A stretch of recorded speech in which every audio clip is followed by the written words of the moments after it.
کہ اس دیش میں جب شک کی نگاہ سے دیکھا جاتا ہے، ڈاکٹر تارا چند نے اپنی کتاب میں لکھا ہے کہ اس دیش کی آزادی کے لیے تحریک آزادی ہند میں فرقہ اہل حدیث نے 5 لاکھ جانوں کی قربانیاں پیش کی ہے۔ ارے کسے معلوم نہیں کہ اہل حدیثوں نے اس دیش کے لیے، اس سرزمین کے لیے کتنا خون بہایا ہے؟ اور کون نہیں جانتا کہ کون ان کی گود میں بیٹھا ہوا تھا انگریزوں کے، اور کون مخبری کر کے ان کو پکڑوا رہا تھا۔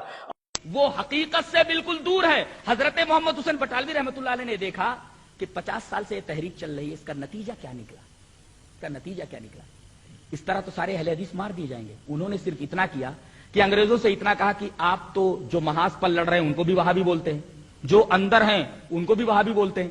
تو اندر جو لوگ ہیں وہ محاذ پر تو نہیں گئے نا، اندر جو لوگ ہیں ان کو اہل حدیث رجسٹرڈ کیجئے، ان کو اہل حدیث رجسٹرڈ کیجئے۔ اس طریقے سے انہوں نے بچے کھچے اہل حدیثوں کو بچانے کی کوشش کی۔ بڑے آدمی نے بڑا کام کیا۔